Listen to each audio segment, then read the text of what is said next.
Hello student, मैं राहुल शर्मा आप सभी का विवेकानंद स्कूल की ऑनलाइन क्लास में स्वागत करता हूं। हम यहां से आज अपना 4th चैप्टर पढ़ेंगे, धातु और अधातु। इससे पहले अपन ने प्रकाश का परावर्तन और परावर्तन वाला जो चैप्टर था, उस चैप्टर को अपन ने फिनिश किया है। आज हम ये चैप्टर करेंगे 4th चैप्टर। अब अपन सीडीएस से चलेंगे 5th 6th। वो इसलिए क्योंकि जो ज्यादा नंबर के जो चैप्टर थे वो अपन ने पहले करवा दिए हैं। अब जिनसे एक एक दो नंबर के क्वेश्चन पूछे जाते हैं, अब हम उनके बारे में बात करेंगे यहाँ। तो देखिए, यदि किसी मैंने क्वेश्चन डाल दिए हैं चैप्टर के, यदि किसी को कोई भी क्वेश्चन नहीं मिला हो या तो अब मेरे से डायरेक्ट संपर्क कर सकता है, पूछ सकता है कि मेरे को क्वेश्चन नहीं मिला है। यदि किसी के पास काम नहीं आया है तो भी बोल सकता है, मेरे को कॉल कर सकता है, सर मेरे को क्वेश्चन आंसर दे दीजिए, मैं ताकि काम कर सकूं। अब यहाँ अपन बारी बारी से अध्ययन करेंगे। पहले अपन धातु के बारे में अध्ययन करेंगे, फिर अधातु के बारे में अध्ययन करेंगे। देखिए धातु, पहले तो अपन इसकी परिभाषा देंगे कि धातु क्या होती है। तो आप सभी को पता है कि चमकीले पदार्थों को अपन धातु कहते हैं। वे पदार्थ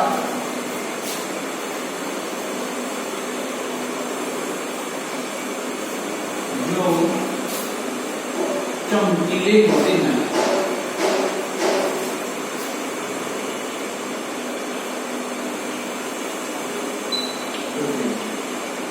उन्हें धातु कहते हैं।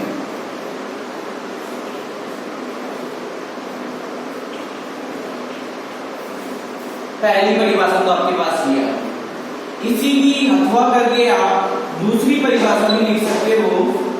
अब देखिए, पहले चमकीले। अब चमक से ही अपन क्या नहीं कर सकते, किसी पदार्थों की प्रकृति को ज्ञात नहीं कर सकते ये प्रकृति धातु है कि अधातु है। लेकिन अपने वैज्ञानिकों ने बहुत सारे इनकी परिभाषाएं दी है। उन विभिन्न प्रकार की परिभाषाओं के बारे में अपन देखेंगे कि कौन कौन सी परिभाषा इसकी दी गई है। यदि अपन चमक की बात करते हैं तो ये डस्टर है, मैं दूर से इसको बिल्कुल ऐसा कर देता हूं जो ये चमकने लग जाए, दूर रख देता हूं तो क्या मैं ये चमक रहा है, तो क्या मैं ये बता सकता हूं कि ये धातु है कि अधातु? नहीं, मतलब इसमें करंट नहीं बहता। करंट नहीं बहता ना। जो लोहे की वस्तुएं होती है और जिनमें करंट आता है उन सभी को अपन धातु कहते हैं, और जिनमें करंट नहीं आता है उन सभी को अपन अधातु कहते हैं। अब इसको मैं लाइट पे लगा दूं, मान लो इस वाले सिरे को मैं लाइट पे लगा दूं और इधर से पकड़ लूं तो करंट नहीं आएगा। यदि गीला रहेगा तब करंट आ जाएगा, नहीं ऐसे सूखा है तब कोई करंट नहीं आएगा। कहने का आपके लिए कौन सी है? अधातु। और यदि मैं लोहा है और उस लोहे को लाइट के लगा दूं तो मेरे में क्या आ जाएगा? करंट आ जाएगा। तो इसका मतलब क्या है? वो धातु है।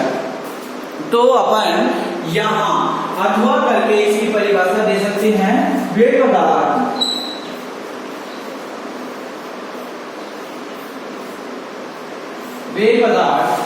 जिनमें इलेक्ट्रॉन का प्रभाव होता है, इलेक्ट्रॉन का प्रभाव होता है, उसे धातु कहते हैं।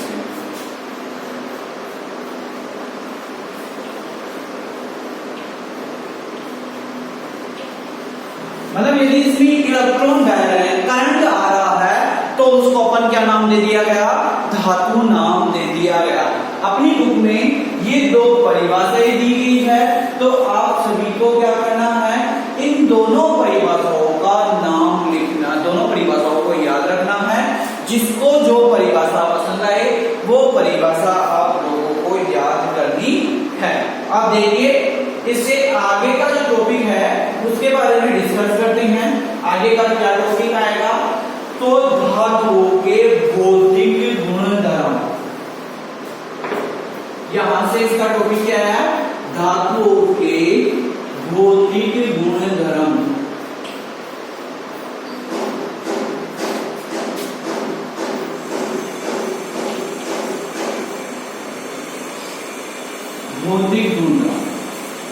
भौतिक का मतलब है वो प्रकृति में किस तरीके से दिखाई देती है, क्या क्या गुण होते हैं। जब ये कोई धातु प्रकृति में वैसे विद्यमान रहेगी तब उसमें क्या क्या गुण दर्शाए देंगे या क्या क्या गुण वो प्रदर्शित करेगी, उनके बारे में बात करेंगे। देखिए आपको दो तरह के गुणों के बारे में पढ़ने को मिलेगा यहाँ पे, एक तो भौतिक गुणधर्म और एक रासायनिक गुणधर्म। भौतिक गुणधर्म वो होंगे जो प्रकृति में प्रदर्शित होंगे और रासायनिक गुण वो होंगे जिन्हें अपन किसी भी क्रिया करा के दूसरा एक नया पदार्थ बना देंगे, उसे अपन क्या कहेंगे, रासायनिक गुणधर्म कहेंगे। तो धातुओं के भौतिक गुणधर्म कौन कौन से होते हैं, तो अपन यहाँ बात करते हैं। धातुओं का जो पहला भौतिक गुणधर्म होता है वो होता है आघात वर्धनीयता।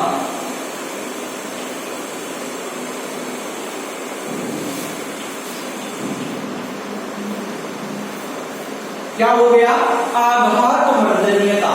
अब देखिए आघात, आघात का मतलब क्या होता है, पीटना, और वर्धनीयता का मतलब होता है फैलना।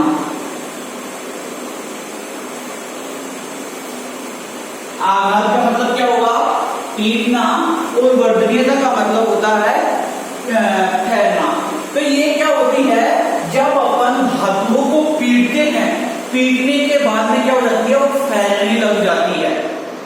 जैसे जो लोहार होते हैं, मतलब जो इनका लोहे का काम करने वाले, वो क्या करते हैं, ये मान लो कि कुछ भी बना रहे हैं, जैसे चिमटा बना रहे हैं, अपन जैसे रोटी पकड़ते हैं वो चिमटा बना रहे हैं, तो क्या करते हैं, वो उसको गर्म करते हैं और हथौड़ी भी मारते हैं, और हथौड़ी भी मारने से क्या होता है, वो फैलती जाती है, मतलब वो आकार परिवर्तित होता जाता है उसका।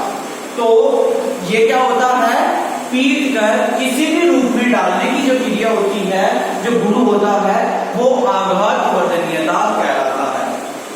तो मैं यहां लिख देता हूं, धातुओं का वह गुण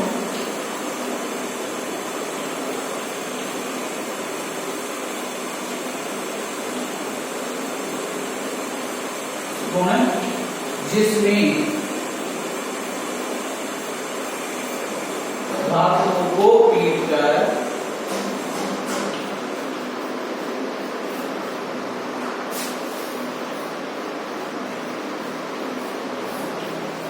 किसी भी आकार में डाला जाए।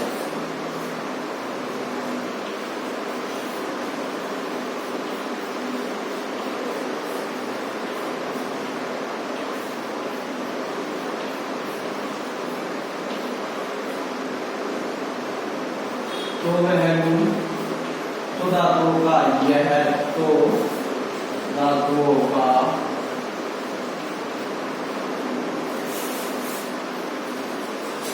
यह गुण आघात वर्धनीयता कहलाता है।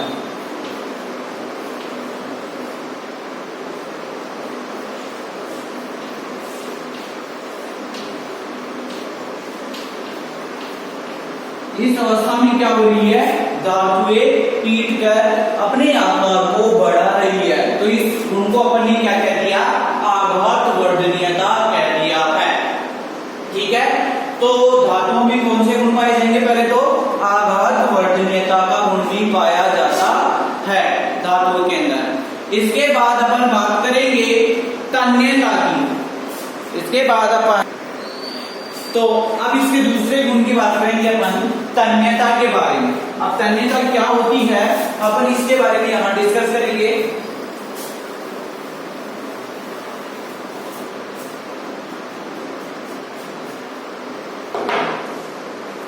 इसका दूसरा गुण है तन्यता। अब तन्यता का मतलब क्या होता है, अपन यहां बात करेंगे। तन्यता का मतलब होता है उस पर धातु को खींचना, ठीक है ना। जैसे अपन क्या करते हैं, सोने का जो तार होता है, अपन जाते हैं 1 ग्राम तार से 2 किलोमीटर तक का तार बनाया जा सकता है। इतना बड़ा तार बनाया जा सकता है उसको खींचकर, मतलब तन्यता का गुण उसमें क्या होता है, बहुत ज्यादा पाया जाता है। तो धातुओं का यह वह गुण जिसमें पदार्थ का वह गुण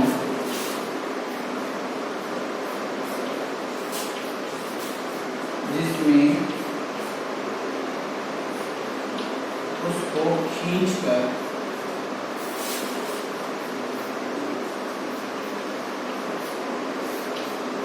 तार में बदला गया, खींचकर तार में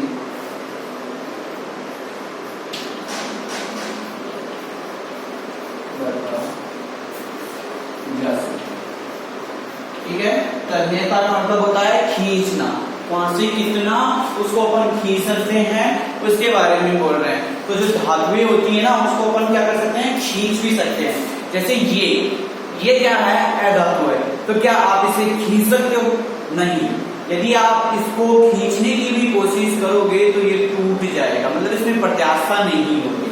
जैसे प्लास्टिक का यदि पेन जो होते हैं वो प्लास्टिक कहते हैं अपने अधिकतर, तो यदि आप पेन को भी खींचने की कोशिश करोगे तो पेन भी क्या हो जाएगा, टूट जाएगा। तो क्या है, धातुओं में ही ये खींचने का गुण पाया जाता है और किसी में ये गुण नहीं पाया जाता है। अब तीसरा जो भौतिक गुणधर्म वो हो गया, वो अपन बात करेंगे। तीसरा गुण कौन सा होगा इसमें,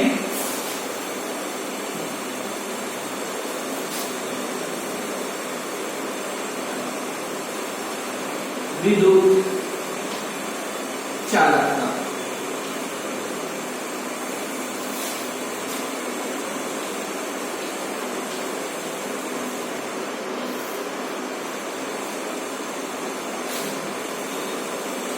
विद्युत चालक, आप देखिए मैंने अभी जब शुरुआत में इस चैप्टर को स्टार्ट करवाया था तब मैंने आप सभी को बताया था कि क्या होता है कि जितनी भी धातुएं होगी उन सब धातुओं में करंट बहता, क्या होता है, करंट बहता है, करंट आता है। जब अपन किसी उसको विद्युत धारा में लगा देंगे तो उसमें से अपन को करंट लगेगा। तो क्या है, चालकता का मतलब होता है वे पदार्थ जिनमें इलेक्ट्रॉन बहते हैं। ठीक है, इलेक्ट्रॉनों के बहने के गुण को अपन क्या कहते हैं, चालकता कहते हैं। जिन जिन पदार्थों में इलेक्ट्रॉन बहेंगे या जिन जिन पदार्थों में इलेक्ट्रॉन उपस्थित होंगे उन पदार्थों को अपन धातुएं के नाम से जानेंगे। तो यहां से आप लिख सकते हो इलेक्ट्रॉन के प्रभाव के गुण को, इलेक्ट्रॉन के प्रभाव के गुण को चालकता कहा जाता है, गुण को चालकता कहा जाता है। ठीक है, ये क्या है, विद्युत चालकता का गुण है। ये जो है धातुएं विद्युत चालकता का गुण प्रदर्शित करती है। तो आपको ये भी लिखना है। इसमें देखिए क्वेश्चन कैसे आएगा अपने पास, क्वेश्चन ऐसे आएगा कि विद्युत धातुओं के भौतिक गुणधर्मों को समझाइए या धातुओं के रासायनिक गुणधर्मों को समझाइए। धातु और अधातुओं के भौतिक गुणधर्मों में अंतर स्पष्ट कीजिए। तो जब अपने ये गुणधर्म खत्म हो जाएंगे और रासायनिक गुणधर्म भौतिक गुण दोनों खत्म हो जाएंगे तब इसके बारे में मैं आपको क्वेश्चन दूंगा कि किस तरीके से क्वेश्चन बनेंगे और अपन उसमें किस तरीके से अंतर स्पष्ट करेंगे। तो तब तक आप सभी को वेट करना है और इन सभी को ध्यान से पढ़ते हुए जाना है। जब भी आपको 4 नंबर का क्वेश्चन पूछे कि धातु और अधातुओं के भौतिक गुणधर्मों में अंतर स्पष्ट कीजिए तो आप सभी को क्या करना है, कम से कम तो 4 लाइन तो लिखनी ही पड़ेगी। ये 2019 में पूछा गया सवाल था कि धातु और अधातुओं के भौतिक गुणधर्मों के अंतर स्पष्ट कीजिए। ये जो पिछली किताब थी उस किताब में भी ये आंसर था। ठीक है, तो सुनिए एक चैप्टर था। अब यहाँ इसका एक छोटा और लास्ट का जो अपन गुण और पढ़ लेते हैं वो क्या है, ध्वनिकता।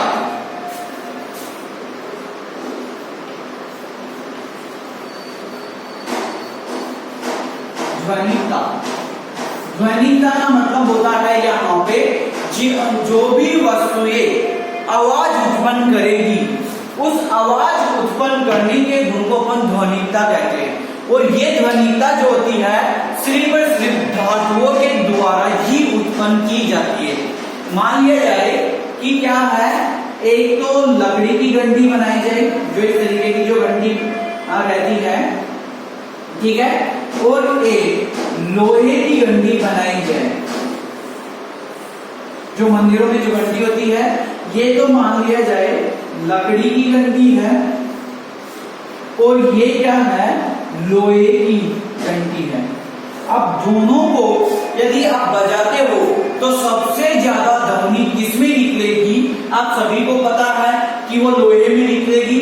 और लोहे को अभी अपन ने क्या बोला था कि ये धातुएं है, तो सबसे ज्यादा जो ध्वनिकता का जो गुण होता है वो धातुओं में पाया जाता है। लकड़ी में भी पाया जाएगा लेकिन बहुत कम। तो इसको अपन जब बहुत कम पाया जाता है तो इसको अपन नगण्य मान सकते हैं कि मतलब बिल्कुल ही नहीं पाया जा रहा है। तो ये अपने पास धातुओं के भौतिक गुणधर्म हो गए ओनली 4। कौन कौन से? एक तो अपन ने पढ़ा है पहला जो विद्युत चालकता, आघातवर्धनीयता, तन्यता और ध्वनिकता, ये 4 जो है भौतिक गुणधर्म है धातुओं के। आप सभी को याद करना है। और अधातुओं में जो इनमें पाया जाता है वह अधातुओं में नहीं पाया जाता। तो यदि आपसे पूछ लिया जाता है यहां से कि दोनों में अंतर स्पष्ट कीजिए तो आप लिख सकते हो ध्वनिकता का गुण धातुओं में बहुत ज्यादा पाया जाता है, अधातुओं में कम पाया जाता है। धातुएं आघातवर्धनीयता का गुण प्रदर्शित करती है जबकि अधातुएं आघातवर्धनीयता का गुण प्रदर्शित नहीं करती है।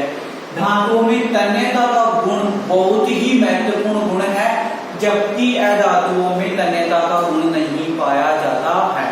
विद्युत ऊष्मा की धातुएं विद्युत ऊष्मा एवं चालकता ऐसे लिखना सुचालक होती है। विद्युत की सुचालक होती है और ये विद्युत की कुचालक होती है।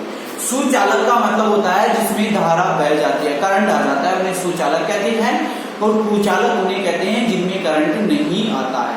तो यदि आपसे अंतर पूछा जाता है तो भौतिक गुणधर्मों में आपको इस तरीके से अंतर करना है। अब नेक्स्ट वीडियो में अपन देख लेंगे कि धातुओं में भी कुछ ऐसे गुण होते हैं या कुछ अपवाद होते हैं जिनमें धातुओं के समान गुण पाए जाते हैं फिर भी वो अधातुओं की तरह कार्य करती है। ये अपन बात करेंगे नेक्स्ट वीडियो में। धन्यवाद।